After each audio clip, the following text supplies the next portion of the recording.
Doctor Chhabra, एक तो ये बताएं कि इस मौसम में, खास तौर पर बारिश के मौसम में, बहुत सारे लोगों को सांस की दिक्कत होती है और अब सांस की दिक्कत के साथ दूसरी परेशानी और आ गई कि कोविड-19। अब छोटी मोटी भी दिक्कत हो तो आदमी घबरा भी जाता है। तो पहले तो ये बताएं कि इस मौसम में, खास तौर पर बारिश के मौसम में दिक्कतें क्यों होती हैं, और यदि किसी व्यक्ति को दिक्कत है सांस लेने में या कोई दूसरी परेशानी है तो ये कोविड-19 का संकट नहीं है, वो कैसे पता करे? जी, आपने बहुत इम्पोर्टेंट और रिलेवेंट क्वेश्चन पूछा है। अभी जैसे बारिश का टाइम आता है, एलर्जेंस आते हैं, जो अस्थमेटिक पेशेंट हैं, जो ऑलरेडी सांस के मरीज हैं, उन लोगों को अस्थमा के बीमारी में एकदम उठाव आता है, उनकी सांस में उठाव आता है। और जैसा कि अपने को पता है कि हम लोग पैंडेमिक कोविड-19 में अभी जी रहे हैं, और कोविड-19 भी रेस्पिरेटरी से रिलेटेड डिजीज है, उसके अंदर भी सांस चलता है। तो काफी लोग जो अस्थमेटिक हैं और जो नॉर्मल सांस के मरीज हैं, उनको अगर सांस का उठाव हो रहा है और वो कंफ्यूज हो जा रहे हैं कि भाई हमको कोविड-19 है या सिंपल हमको सांस की बीमारी है, तो उसको पता करने के लिए जो सबसे इंपॉर्टेंट है कि अगर पेशेंट को फीवर नहीं आ रहा है, नंबर 1, और नंबर 2, अगर उसको मलेज यानी कि जो थकान यूजुअली बहुत ज्यादा वाली थकान जो है वो कोविड-19 में आती है, और इसमें यूजुअली ड्राई कफ होता है। अस्थमा में भी हो सकता है, लेकिन अस्थमा में थोड़ा बहुत जो कफ है, स्टिकी सा कफ निकलता है, इसमें तो ड्राई कफ और हैकिंग कफ सा रहता है। और इसके साथ साथ में पेशेंट को दूसरे फीचर भी आते हैं, जैसे स्मेल चली जाना, टेस्ट चला जाना, और फीवर जो है वो इसका कंटिन्यूस बना रहता है, टूटता नहीं है। तो ये कुछ ऐसी चीजें हैं जिससे हम डिफरेंशिएट कर सकते हैं। और दूसरा, अगर पेशेंट को कुछ नॉलेज है कि वो किसी कोविड-19 पॉजिटिव पेशेंट के कांटेक्ट में तो नहीं आया है, वो हिस्ट्री भी बहुत इंपॉर्टेंट है। ट्रैवलिंग की हिस्ट्री तो नहीं है, कहीं स्टे की हिस्ट्री तो नहीं है, तो ये सब चीजें इंपॉर्टेंट हैं। डॉक्टर छाबड़ा, कुछ लोगों को यही परेशानी फरवरी मार्च के दिनों में भी आती है, कुछ लोगों को दिवाली के दिनों में भी आती है, तो बताएं कि सांस लेने की इन दिक्कतों का इन मौसमों से क्या संबंध है? अस्थमा में हम सीजनल वेरिएशन की हिस्ट्री लेते हैं, पर्टिकुलरली जैसे आपने बताया दीपावली, और जैसे होली का टाइम आया या ये बरसात का टाइम निकला, तो इनके वक्त में एलर्जन का लेवल, डिफरेंट एलर्जेंस आते हैं, पोलन ग्रेन्स आ जाते हैं, जो फूल खिलते हैं उनमें से जो परागकण निकलते हैं, उनकी वजह से बहुत लोग एलर्जिक होते हैं, और इनकी वजह से इनका उठाव होता है। और दिवाली के टाइम में स्पेशली हम घर की सफाई करते हैं तो डस्ट से एक्सपोजर बढ़ जाता है, और वो जो इतने टाइम की पड़ी हुई जो डस्ट है, उसके अंदर डस्ट माइट्स जो रहती हैं,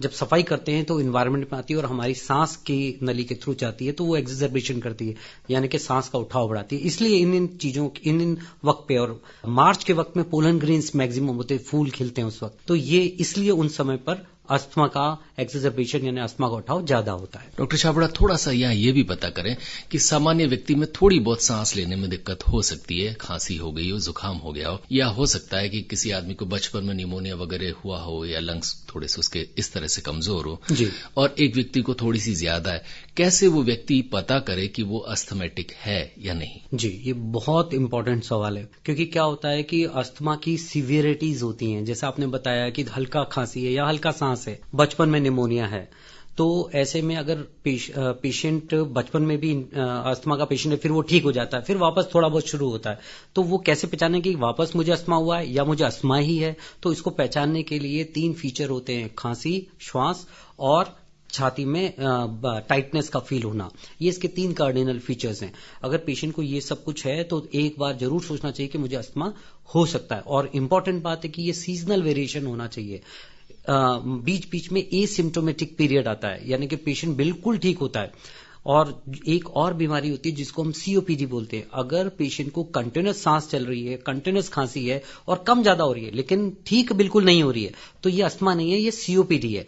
आजकल तो एक और एंटाइटी है जो हम बोलते हैं अस्थमा और सीओपीडी का ओवरलैप, कि अब वो अस्थमा भी है उसके अंदर और सीओपीडी का भी मिक्सचर चल रहा है, तो उसका ट्रीटमेंट थोड़ा अलग है, उसका अप्रोच डिफरेंट है, तो हमको वो भी पहचानना जरूरी होता है। जैसे क्रॉनिक स्मोकर्स हैं और उनके अंदर अस्थमा जैसे अगर फीचर आ रहे हैं, राइनाइटिस है यानी कि नाक से पानी आना, छींके आना, इस तरह के अगर फीचर्स आते हैं और सांस का उठाव बराबर बना रहता है, कम ज्यादा होता रहता है, तो उसमें सीओपीडी भी है और अस्थमा भी है। तो ये अस्थमा सीओपीडी सिंड्रोम है, ओवरलैप सिंड्रोम है। और इसको पहचानने के लिए जो मोस्ट इंपॉर्टेंट बात है, इसमें एक टेस्ट होता है जिसको हम बोलते हैं स्पाइरोमेट्री। कंफर्मेशन के लिए, सीओपीडी को भी और अस्थमा को भी। अगर किसी पेशेंट में, हम यूजुअली क्या करते हैं, एक मशीन होती है जिसके अंदर हम फूंक, उसको कहते हैं पेशेंट को कि जोर से झटके से फूंक मारे और लंबा फूंक मारे, तो उसमें उसकी कैपेसिटीज आती है, उसकी फोर्स्ड एक्सपिरेटरी वॉल्यूम आते हैं, तो उससे हम जज करते हैं कि पेशेंट के ऑब्स्ट्रक्शन अगर है तो जितना नॉर्मल आदमी में होना चाहिए उसकी बनिस्बत कम होता है। और फिर हम एक दवा देते हैं जिसको हम ब्रोंकोडायलेटर बोलते हैं। ब्रोंकोडायलेटर देने के बाद में अगर उसमें 12% 15% से ज्यादा का इंप्रूवमेंट आता है, इसका मतलब है कि वो अस्थमा से पीड़ित है। और अगर नहीं आता है इंप्रूवमेंट तो सीओपीडी से पीड़ित है। लेकिन सीओपीडी के लिए एक स्पेशल एज होती है, वो एज होती है 50 साल 60 साल के ऊपर, किसी किसी में जल्दी भी आ सकता है। थोड़ा सा ये बताएं कि किसी व्यक्ति को सांस में दिक्कत है, तो जैसे आपने एक और शब्द काम में लिया, राइनाइटिस, एलर्जिक राइनाइटिस या कुछ भी कहिए, तो ये दिक्कत उसके गले या नाक से संबंधित है या उसके फेफड़ों में दिक्कत है, ये कैसे पता चलेगा? बहुत बढ़िया सवाल है ये। एलर्जिक राइनाइटिस जो है वो नाक से संबंधित है, राइट। जिन लोगों को, जो लोग एलर्जिक हैं, पोलन ग्रेन्स, डस्ट या इरिटेंट्स, या आप फ्यूम्स ले लें, कोई ऑडोर ले लें, जिससे भी उससे अगर है, तो नाक अगर सेंसिटिव है, नाक की म्यूकोसा सेंसिटिव है, तो छींके आना, नाक से पानी आना, और अगर ये कंटिन्यूअस बना रहता है तो ये साइनोसाइटिस में भी कन्वर्ट होता है। साइनसेस, हमारे नाक के दोनों तरफ साइनस होते हैं, अगर उनकी म्यूकोसा इन्फ्लेम्ड होती है तो उसको हम साइनोसाइटिस बोलते हैं। उसमें बलगम बनना शुरू हो जाता है, पेशेंट को पीछे खींच खींच के नाक से खींचता है और मुंह में बलगम आना शुरू होता है, तो उसको हम साइनोसाइटिस कहते हैं। अगर मान लीजिए कि इन्फेक्शन हो गया तो फीवर आना, हेडेक बना रहना, थकान रहना, ये सब होता है। अब मैं आपको बताऊं कि ये फेफड़े की है कि इसकी, ये ऐसा माना जाता है हमारी साइंस के अंदर कि नाक, गला और श्वास नली तीनों एक ही से एक ये जुड़ी हुई है एक दूसरे से। और ये एलर्जिक राइनाइटिस या ब्रोंकियल अस्थमा एक ही डिजीज की रेंज है। अगर नाक के अंदर प्रीडोमिनेंट है तो एलर्जिक राइनाइटिस है, और अगर ये फेफड़ों में है तो अस्थमा है। अगर एलर्जिक राइनाइटिस हम अच्छे से प्रॉपरली ट्रीट नहीं करते हैं और वो कंट्रोल नहीं है तो वो पेशेंट अस्थमेटिक बनने में देर नहीं लगती है। ये इस तरह से ये प्री डिस्पोजिंग फैक्टर है अस्थमा डेवलप होने का। हमें किस चीज से एलर्जी है, कौन सी चीज हमारे नाक या फेफड़ों को परेशान कर रही, ये कैसे पता चले? देखिए, अभी मार्केट में सबसे पहले तो जो सबसे आसान तरीका है, जो मैं अपने पेशेंट को सजेस्ट करता हूं, कि पेशेंट को सबसे पहले पता होता है कि मुझे किससे एलर्जी है। क्योंकि जैसे ही कोई एक्सपोजर हुआ, पेशेंट एकदम ठीक है, उस एनवायरनमेंट में आया और उस एनवायरनमेंट में एकदम से छींके, तो वो नोटिस करता है कि यार आज क्या हुआ था और क्या चीज का एक्सपोजर हुआ। एक तो वो तरीका है। इसके लिए मैं मेरे पेशेंट को सजेस्ट करता हूं कि एक डायरी बनाएं, और डायरी बनाएं, जैसे आज अगर उनको सिम्टम हुआ है तो घर जाके लिखें या अपनी डायरी में लिख दें कि आज ये एक्सपोजर हुआ था मेरा खाने में। इवन कई लोगों को फूड एलर्जी होती है, खाने में ये मैंने खाया था। फिर उस पेज को भूल जाए और फिर उसके बाद में जब कभी वापस 2 दिन बाद, 4 दिन बाद या 15 दिन बाद अगर ऐसा सिम्टम आता है तो वापस से वो नोटिस करे और नोटिस करके वापस वो लिखे। ऐसा करते अगर ये 8-10 बार ऐसा होता है, महीना, 2 महीना, 3 महीना, 4 महीना, तो उसको फिर ये सारे पेजेस को एक साथ देखे, तो जो कॉमन चीज आएगी वो उससे वो एलर्जन है। एक बार में अगर किसी को एलर्जी किसी चीज से होती है तो मैं ये बोलूंगा कि बिल्ली का कूदना और छीके का टूटना वाली बात है, उसको आप कनेक्ट ना करें, इसको प्रॉपरली लंबे समय तक देखें तो हम कर सकते हैं। अब रही बात साइंटिफिक वे की, तो साइंटिफिक वे में एलर्जन टेस्ट होते हैं, जो सीरम एलर्जन भी होते हैं, और जो गोल्ड स्टैंडर्ड है वो स्किन प्रिक टेस्ट हम बोलते हैं। तो स्किन प्रिक टेस्ट के थ्रू भी हम उसको पहचान सकते हैं। इसके लिए हम क्या करते हैं कि जो उस एरिया के अंदर, पर्टिकुलर उस एरिया के अंदर जिस एरिया में पेशेंट रह रहा है, उस एरिया के एलर्जेंस हम ड्रॉप्स के रूप में लेते हैं, और स्किन के नीचे, हाथ की स्किन या पीठ की स्किन पे हम लोग एक पतली सी सुई से उसको प्रिक करते हैं, और उसमें अगर कोई रिएक्शन आती है तो हम, और 10 mm के ऊपर या कुछ इस तरह की हम पर्टिकुलर उसमें पोर्ट्स भी बनते हैं, सुडोपोडिया बनते हैं जिसको हम बोलते हैं। अगर वो बन रहे हैं और जितने ज्यादा बन रहे हैं तो हम ये कंसीडर करते हैं कि वो पेशेंट उससे एलर्जिक है। और उससे पहले स्क्रीन, क्योंकि इतने सारे एलर्जन होते हैं तो सीरम, इतने सारे प्रिक नहीं कर सकते, तो हम सीरम एलर्जिक टेस्ट भी करते हैं, पर वो गोल्ड स्टैंडर्ड नहीं है, वो सिर्फ गाइड करते हैं कि अब आपको स्किन प्रिक टेस्ट किससे करना है। तो इस तरह से हम एलर्जिक को पकड़ सकते हैं। डॉक्टर गौरव छाबड़ा हमारे बीच है। फिट उदयपुर प्रोग्राम में रेडियो लेक सिटी इस वक्त ट्यून है। डॉक्टर छाबड़ा, एलर्जी की आपने बात की, पता भी चल गया कि एलर्जी है, लेकिन सबसे बड़ी दिक्कत है कि डस्ट से किसी व्यक्ति को एलर्जी है तो हम डस्ट से परहेज कैसे करें, क्योंकि हमारे देश में डस्ट हर जगह है। इन दिनों जब घर भी नम हो जाते हैं, किसी को नमी से ही एलर्जी है तो उससे बचे कैसे, एलर्जी का हमें पता चल गया उससे बचे कैसे? जी देखिए डेफिनेटली आपने बोला डस्ट तो हर जगह है। जहां हमको क्लीन बहुत क्लीन स्पेस दिख रहा है वहां पे भी डस्ट है जो हमारी आंखों में नहीं है, आंखों से दिख नहीं रही है। और डस्ट माइट्स इतने छोटे होते हैं 3 माइक्रोन्स और भी कम साइज के होते हैं जो हवा में भी सस्पेंडेड डस्ट पार्टिकल रहते हैं और ये डस्ट माइट्स भी रहती है। तो उससे अगर किसी को एलर्जी है तो हमको उस इन्वायरमेंट में हमको बचना पड़ेगा।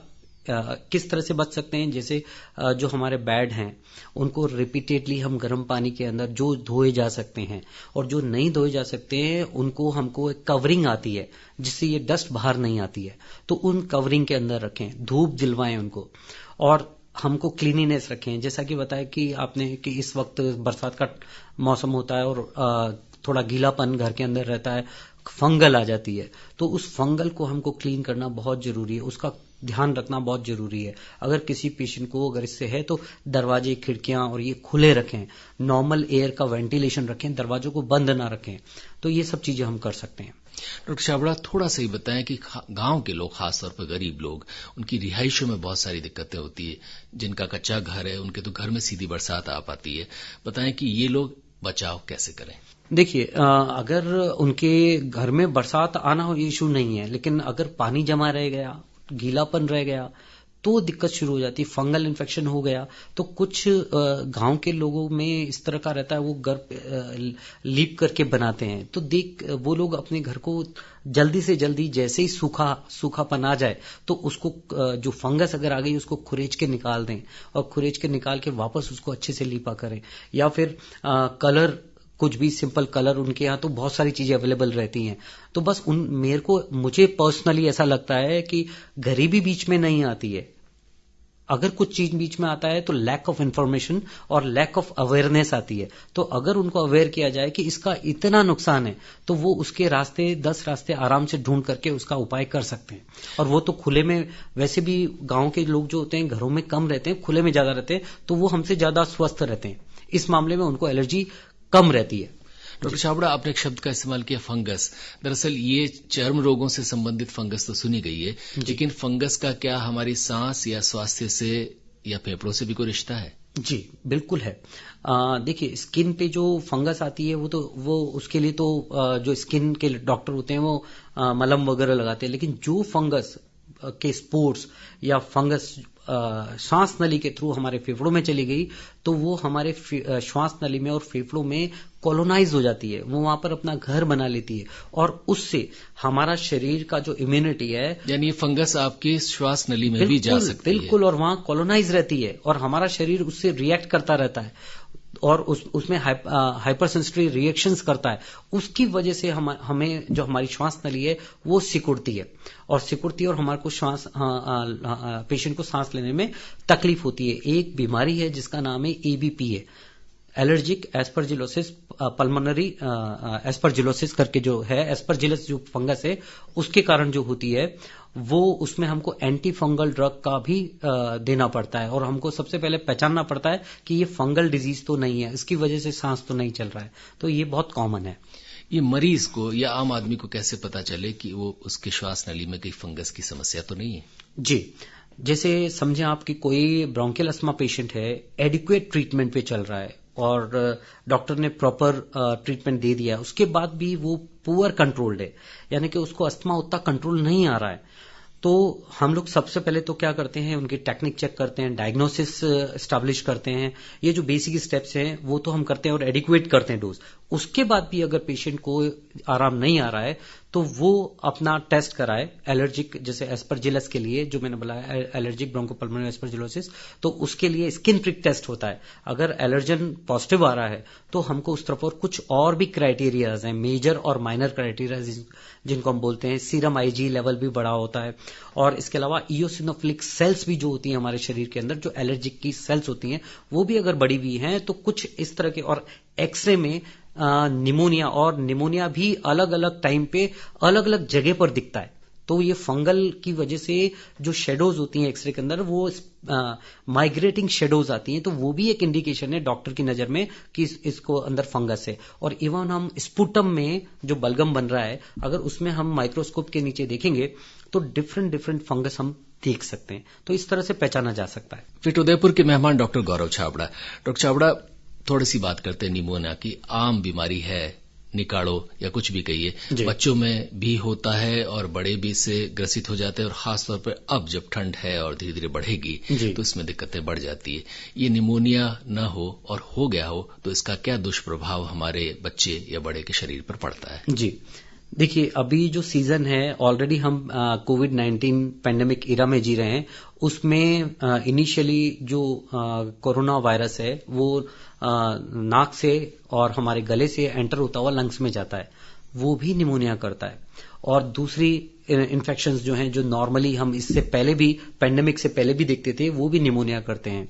कम्युनिटी एक्वायर्ड निमोनिया या फिर नोजोकोमियली में निमोनिया, जो हम हॉस्पिटल के अंदर जब जाते हैं किसी से मिलने, तो उन लोगों को भी अगर उनके संपर्क में आने से अगर हो रहा है, और स्वाइन फ्लू पहले चला करता था, वो भी इसी मौसम में आता था।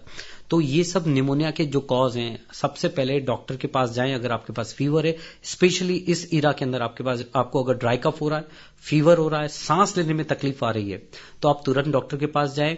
और अभी ये समय, सबसे पहले तो हम कोविड-19 के निमोनिया को एक्सक्लूड करें।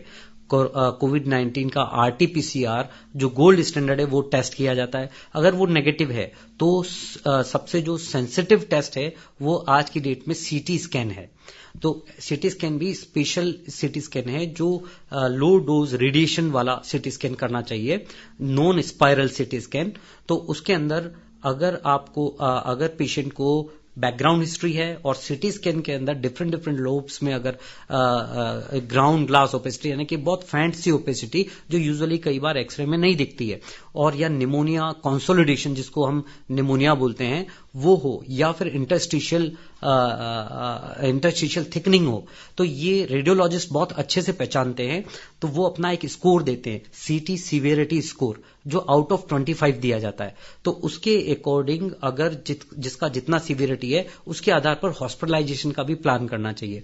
अगर एक बार आपको ये क्लियर हो गया कि ये निमोनिया कोविड निमोनिया नहीं है, तो हमको दूसरे निमोनियाज इग्नोर नहीं करने चाहिए, क्योंकि हम ऐसे देश में रह रहे हैं, ऐसे रीजन में रह रहे हैं जहां दूसरे निमोनिया भी बहुत फ्रिक्वेंट है। तो उनके भी सिंपल एंटीबायोटिक और सिंपल अप्रोच, राइटली अप्रोच से उन निमोनिया को करेक्ट किया जा सकता है। और फॉलो अप में बराबर अपने डॉक्टर से मिलें, जब तक निमोनिया पूरा ठीक नहीं हो जाता, ऐसा डॉक्टर ना बोल दे, तब तक उसके फॉलो अप में रहें। अगर पूरी तरह से निमोनिया ठीक हो गया है तो उसका फ्यूचर में कोई इंपैक्ट नहीं होता है। लेकिन इसको निमोनिया से जिन लोगों को कोमोर्बिड कंडीशन से, लाइक डायबिटिक हैं और हाइपरटेंसिव हैं, हार्ट के पेशेंट हैं, किडनी के पेशेंट हैं, और भी बहुत सारी जो उनको कोमोर्बिडिटी है, एज 60 के ऊपर है, स्प्लीन उनके नहीं है जैसे, तो उनमें स्पेशली वैक्सीन्स का रोल बहुत बड़ा है। इन्फ्लुएंजा वैक्सीन जो हर ईयर लगता है, इन्फ्लुएंजा के लिए जो वैक्सीन होता है वो हर ईयर लगता है, और न्यूमोकोकस बैक्टीरिया के लिए भी हर 5 साल में ये वैक्सीन लगता है। तो ये लगवाना चाहिए, तो हम आगे फ्यूचर के लिए हम अवॉइड कर सकते हैं। इस बात में कितनी सच्चाई डॉक्टर छाबड़ा कि जिस बच्चे को बचपन में निमोनिया हो गया है, थोड़ा सा सीवियर हुआ या ज्यादा हुआ, तो जिंदगी भर उसको लंग्स से संबंधित या श्वास संबंधी दिक्कतें होती हैं? बिल्कुल, देखिए, जैसे अगर बचपन में रिकरेंट वायरल निमोनियाज हुए हैं तो वो प्री डिस्पोज करते हैं, यानी कि उनको वो पेशेंट आगे जाकर के ब्रोंकियल अस्थमा डेवलप करने के चांसेस उनके बढ़ जाते हैं। COPD आगे फ्यूचर में जाकर के चांस बढ़ जाते हैं, ऐसा साइंस बोलता है। उसके अलावा भी, जैसे अगर बचपन में कोई वायरल निमोनियाज हुए हैं, अगर उन्होंने उसका असर अपने फेफड़े पे छोड़ दिया है और फेफड़े को परमानेंटली डैमेज किया है, जैसे ब्रोंकेक्टेसिस एक वर्ड हम यूज करते हैं, उसमें क्या होता है कि जो श्वास नलियां वो परमानेंटली डायलेट पड़ी रहती है, चौड़ी हो जाती हैं, और बाकी उसके आसपास का जो फेफड़ा है वो फाइब्रोज्ड हो जाता है। तो ऐसे में वो बलगम जो नॉर्मली सबके बनता है, वो लोग बाहर नहीं निकाल पाते। जब वो बाहर नहीं निकाल पाते, तो उसके अंदर बार बार कीटाणु लगते हैं, तो वो लोग जिनका बचपन में निमोनिया हुआ है, वायरल निमोनिया, या फिर जो उनको चिकन पॉक्स की वजह से या किसी भी वजह से निमोनिया हुआ है, वो अगर पूरी तरह ठीक नहीं हुआ है तो आगे जाकर के लंग परमानेंट डैमेज होने के कारण बार बार निमोनिया होता है। डेफिनेटली ये होता है। डॉक्टर छाबड़ा, बहुत बार बहुत सारे रोगों में वंशानुगत या हेरिडिटी की बातें आती हैं। जैसे माना जाता है कि अगर आपके घर में किसी को डायबिटीज है तो आपको संभावनाएं बढ़ जाती हैं। इस तरह हृदय रोगों में भी संभावना व्यक्त की जाती है। क्या यही चीज श्वास रोगों पर भी लागू होती है? बिल्कुल। जैसा कि श्वास रोग में ब्रोंकियल अस्थमा, काफी जो डिजीजेज हैं श्वास लंग से रिलेटेड, काफी डिजीज वंशानुगत होती हैं। जैसे ब्रोंकियल अस्थमा में फैमिली हिस्ट्री हम लोग पहले पूछते हैं, वो खुद पेशेंट भी समझते हैं आजकल और अच्छे से बताते हैं कि इनके फादर को भी अस्थमा रह चुका है या मदर को भी अस्थमा रह चुका है, तो चांसेस उन लोगों के काफी ज्यादा बढ़ जाते हैं। इवन टीबी में भी देखा गया है कि टीबी में भी अगर डायरेक्टली ऐसे लिंक नहीं है, लेकिन उन लोगों में संभावना बढ़ जाती है जिन लोगों में उनके फैमिली के अंदर टीबी हो। वैसे टीबी जो है वो डायरेक्टली ड्रॉपलेट्स के थ्रू या जो बलगम के थ्रू फैलती है, लेकिन स्टिल बैकग्राउंड में जेनेटिक प्रीडिस्पोजिशन होता है। लंग कैंसर्स हो गए, लंग कैंसर्स में भी जेनेटिक प्रीडिस्पोजिशन होता है। जब इन्वायरमेंट और जेनेटिक और बॉडी का इम्यूनिटी ये सब एक साथ जब मिलते हैं तब उनका मैनिफेस्टेशन आता है। तो ये बहुत सारी और भी बीमारियां हैं। सीओपीडी के अंदर अल्फा 1 एंटीट्रिप्सिन है, और भी बहुत सारी बीमारियां रेयर जो वंशानुगत होती हैं। डॉक्टर छाबड़ा, थोड़ी सी बात करें हमारे स्वास्थ्य की। ऐसा माना जाता है कि भोजन या हम जो पीते हैं, जो खाते हैं, उसका हमारे स्वास्थ्य से, हमारे बदन से रिश्ता है। तो क्या कुछ ऐसी चीजें भी हैं जिन्हें हम खाएं पिएं तो हमारे फेफड़े, हमारी श्वास नली और हमारा नाक स्वस्थ रहे? जी, अभी हम वैसे भी कोविड-19 ईरा में रह रहे हैं, तो अभी इम्यूनिटी का काफी लोगों को अवेयरनेस आ गया है, लेकिन ये केवल कोविड-19 के लिए नहीं है। हमारा इम्यूनिटी अगर हमेशा अच्छा रहा तो हम दूसरी बीमारियों से डेफिनेटली बचे रह सकते हैं। खान पान का बहुत बड़ा रोल है। अगर हमारे खान पान में एंटीऑक्सीडेंट की मात्रा अच्छी है, विटामिन की मात्रा अच्छी है, मिनरल्स हम ढंग से ले रहे हैं और बैलेंस्ड डाइट ले रहे हैं, और जो एनिमल प्रोडक्ट्स यूजुअली जो ब्रोंकियल अस्थमा के पेशेंट है, अगर वो थोड़ा अवॉइड करते हैं, जिनको एग से एलर्जी है वो लोग अवॉइड करते हैं, फूड एलर्जी जिनको है लाइक पीनट से या जो भी जैसे जो फिशेज हैं उनसे भी अगर एलर्जी है तो वो अवॉइड करें, तो उससे काफी हद तक वो बचाव कर सकते हैं। एक और में आजकल नया कॉन्सेप्ट चल रहा है, उसको बोलते हैं हम लोग एल्कलाइन फूड। अगर हम एल्कलाइन फूड लेते हैं लाइक और सिट्रस फ्रूट, एल्कलाइन फूड की पहले बात करता हूं, जैसे एवोकाडो हो गया या आपके जो भी फ्रूट हैं, ऑरेंज ये और जिन्हें हम खट्टा फल कहते हैं, वो सारे के सारे जो फ्रूट है उनमें विटामिन सी प्रचुर मात्रा में होता है और उन सब का नेचर एल्कलाइन होता है।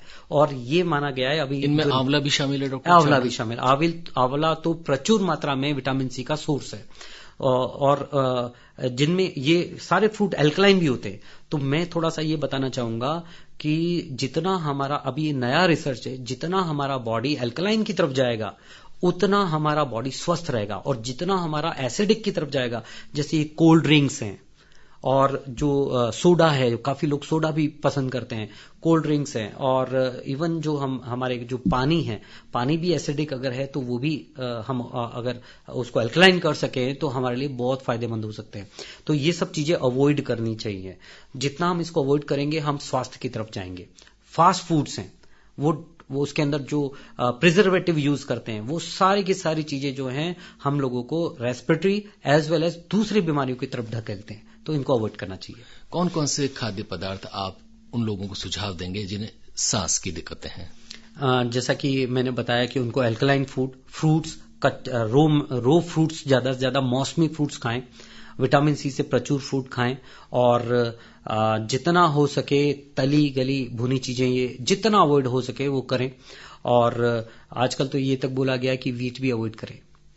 जितना हो सके। बट अभी इन पे रिसर्च चल रहा है, जो बाजरा इनकी तरफ वापस लोग आने लगे हैं, क्योंकि इनमें फाइबर्स भी होता है, और जितना फाइबर्स, जितना एंटीऑक्सीडेंट जिन चीजों में होगा, वो आपके स्वास्थ्य को बहुत अच्छा बना के रखेंगे। डॉक्टर छाबड़ा, जाते जाते, चूंकि सांस की दिक्कतें आते ही आजकल कोविड-19 का भय सबसे पहले पैदा होता है, और ऐसा माना जाता है कि ये वायरस आपके फेफड़ों को शायद सबसे ज्यादा या सबसे पहले प्रभावित करता है, जिस तरह के दूसरे फ्लू के वायरस होते हैं जी। और फ्लू की समस्या आम हो जाती है, लेकिन इन दिनों बड़ी भयावह है। थोड़ा सा बताएं कि क्या क्या सावधानियां, हालांकि सब डॉक्टर बताते हैं, फिर भी ये जरूरी है कि क्या क्या सावधानियां बतौर श्वास रोग विशेषज्ञ आप बताएंगे श्रोताओं को लेनी चाहिए। जी, मोस्ट इम्पॉर्टेंट बात जो मैं ये कहना चाहूंगा कि बहुत जगह अभी ये प्रोपेगेंडा चल रहा है कि ये सिंपल फ्लू है, कोविड-19 एक सिंपल फ्लू है।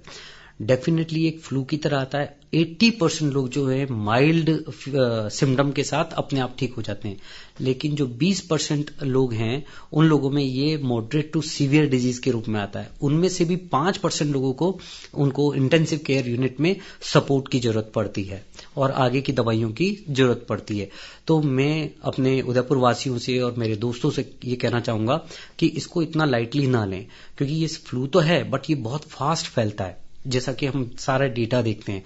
तो किसी भी गलतफहमी में ना आए, और ये भी पक्का नहीं है कि किन लोगों को ये ज्यादा डैमेज करेगा। पहले ये माना जाता था कि ओल्ड लोगों को करेगा, जिन लोगों को कोमोर्बिडिटीज है, लाइक डायबिटिक हैं, या कोई किडनी प्रॉब्लम है, हार्ट डिजीज है, बीपी है, उन लोगों को करेगा। लेकिन हम अभी तो ये देखने में आ रहा है कि जो यंग हैं, मेरे साथी डॉक्टर्स जो यंग हैं, जो कोरोना वॉरियर्स हैं, उन्होंने अपनी जिंदगी लोगों की बेटरमेंट के लिए निकाली है। हम आपकी सेवा के लिए हम काम कर रहे हैं, हम बहुत बड़ा रिस्क ले रहे हैं। तो आप सोचिए, वो जो 5% लोग हैं